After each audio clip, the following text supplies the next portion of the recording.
Her brother lived in my house rent-free for months, then told me, "You need to respect the rules of my sister's house." I just nodded, but when I gave them both a formal 30-day eviction notice, they learned whose house it really was.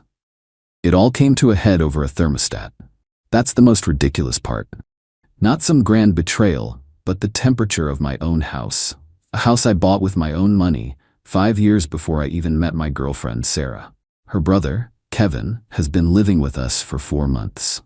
The original agreement, brokered by a tearful Sarah, was that he would stay for a month, maybe 2 tops, while he got back on his feet after losing his job.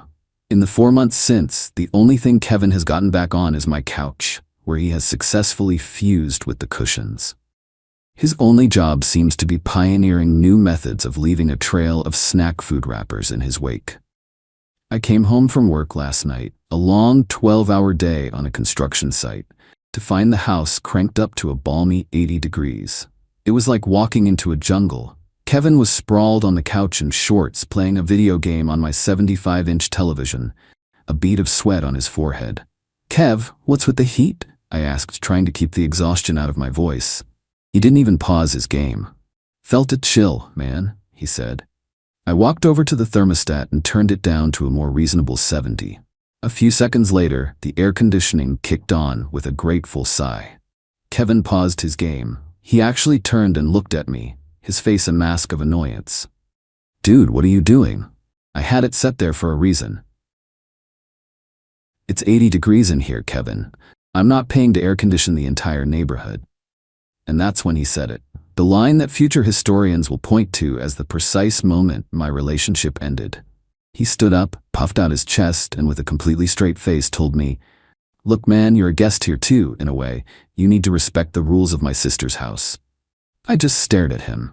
The sheer, uncut audacity of it was breathtaking. It was like a work of art. The words just hung in the air, shimmering with a kind of surreal, idiotic majesty.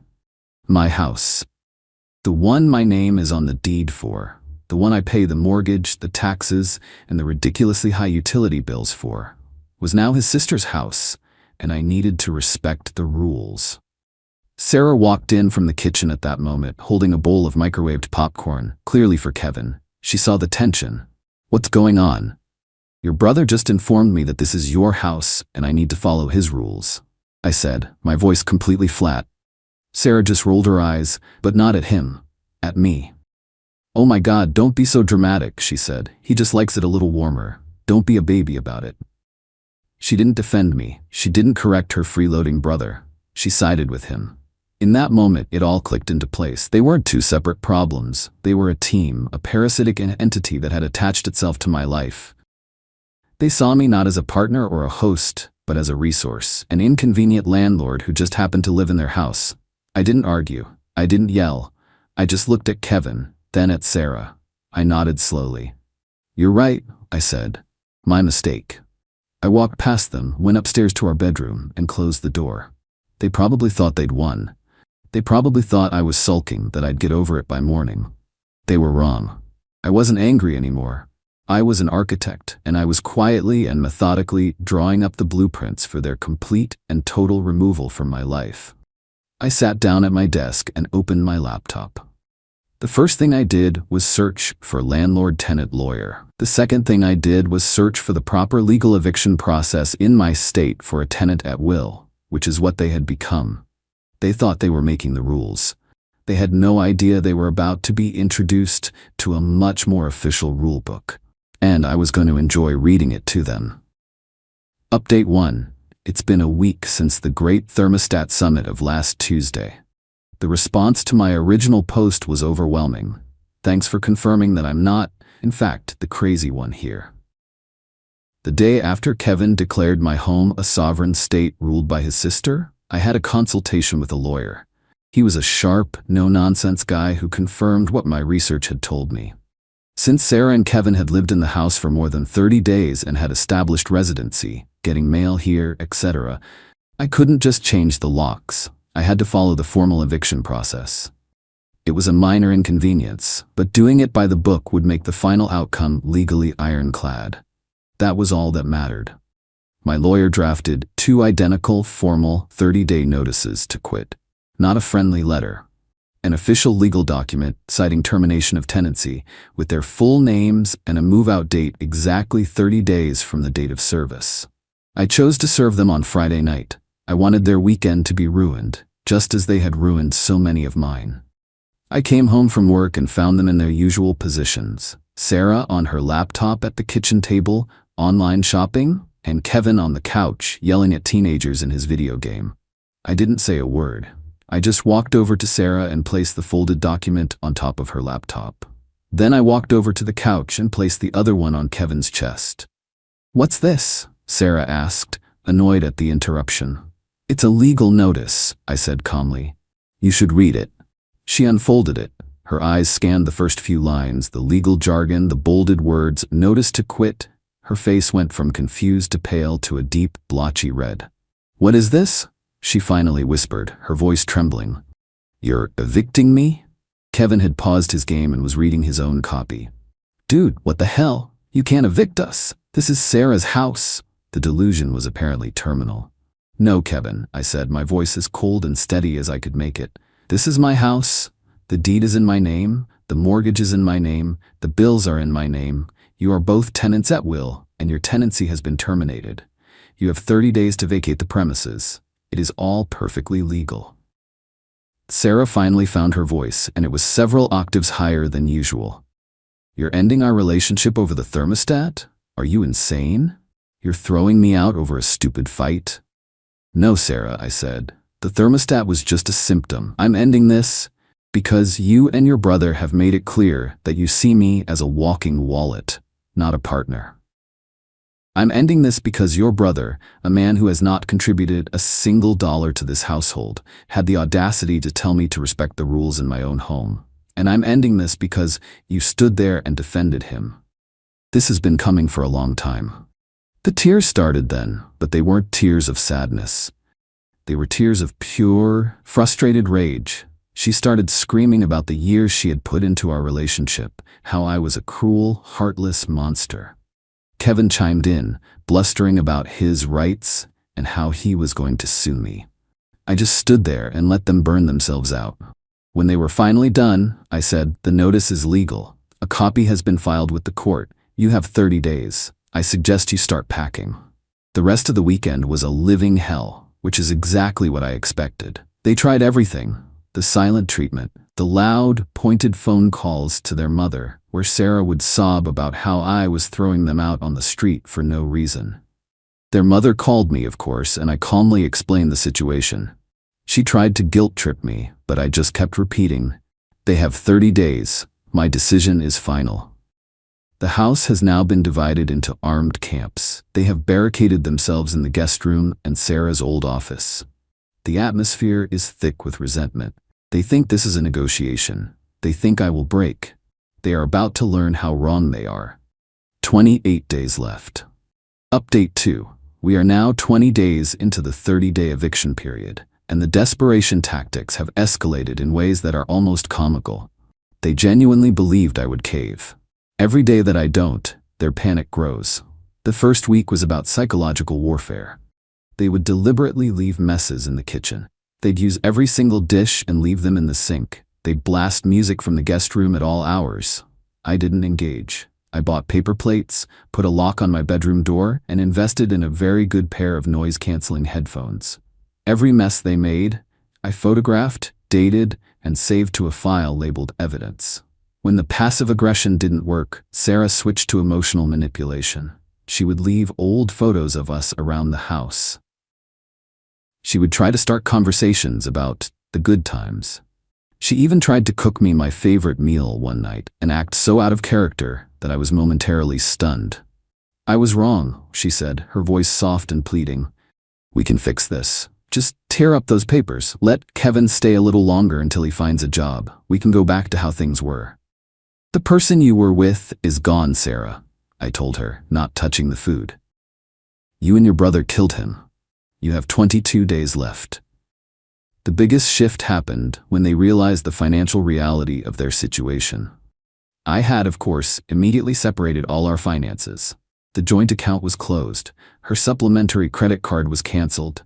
I changed all the passwords to the streaming services, the Amazon account, everything. The gravy train had not only left the station, it had been decommissioned and sold for scrap. Sarah's part-time job as a social media consultant brings in just enough to cover her car payment and her online shopping addiction. It's not nearly enough to afford a 2-bedroom apartment for her and her deadbeat brother. Kevin, it turns out, has not applied for a single job in the 4 months he's lived here. His plan to get back on his feet apparently involved my feet and my wallet. Last week, they tried a more direct approach. I came home to find Sarah, Kevin, and their parents sitting in my living room. An ambush. Michael, her father, began trying to sound reasonable. "We think this has gone far enough. You've made your point. Sarah is sorry. Now, let's be adults and tear up this silly eviction notice." "There's nothing silly about it," I said. "It's a legal document, and it's not up for discussion." "You are putting my son out on the street," her mother cried. "Your son is a 30-year-old man who has been living off me for 4 months, I replied. "He is your responsibility, not mine. As of 12 days from now, he will be your problem to solve." The conversation devolved from there. They accused me of being cruel, of betraying Sarah. They just couldn't grasp the core concept. Their children's comfort was not my legal or moral obligation. They had overplayed their hand so badly that they had lost the entire game. As they were leaving, defeated, her father pulled me aside. "You'll regret this," he hissed. "The only thing I regret," I said, looking him dead in the eye, "is not doing this 3 months ago." They are now in a state of frantic activity. They are finally looking for apartments and discovering that their budget gets them a shoebox in a bad part of town. The reality of what they have lost, a beautiful free home, is crashing down on them. 10 days left. I've already started stocking up on packing tape and boxes. Not for them, for me. I plan on having this entire house professionally deep cleaned and purified the moment they are gone. Final update. The 30-day countdown has concluded and the freeloaders have been launched. I'm writing this from my blessedly quiet, clean, and empty house. The sense of peace is indescribable. The last 10 days were a blur of pathetic bargaining and frantic packing. They finally realized I was not bluffing. The closer the deadline got, the more their entitled rage was replaced by a kind of pathetic, whimpering fear.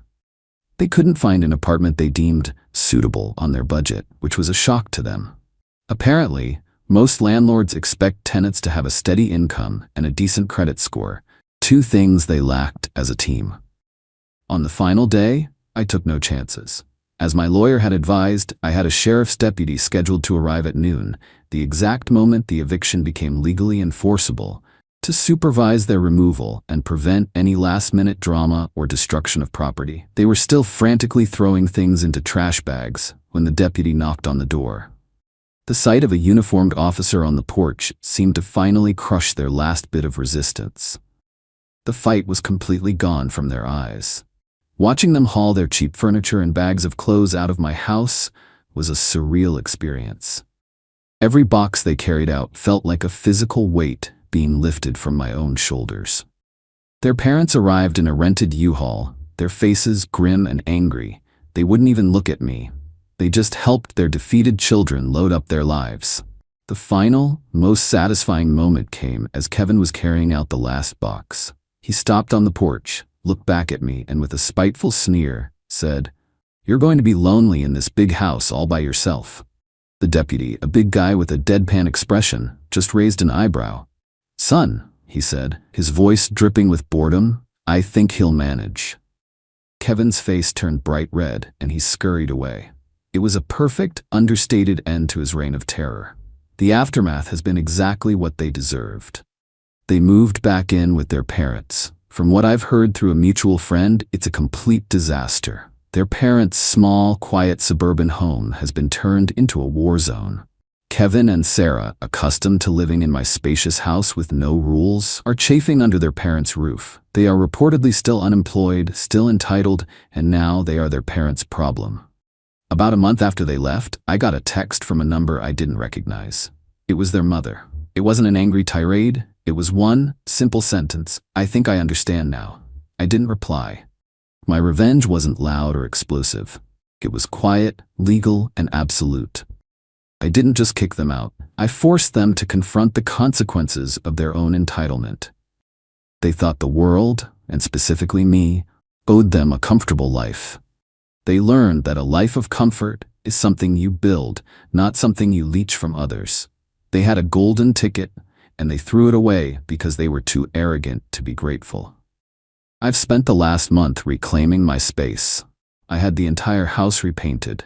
I sold the couch Kevin had colonized and bought a new one. I can set my thermostat to whatever temperature I damn well please. The silence is the best part.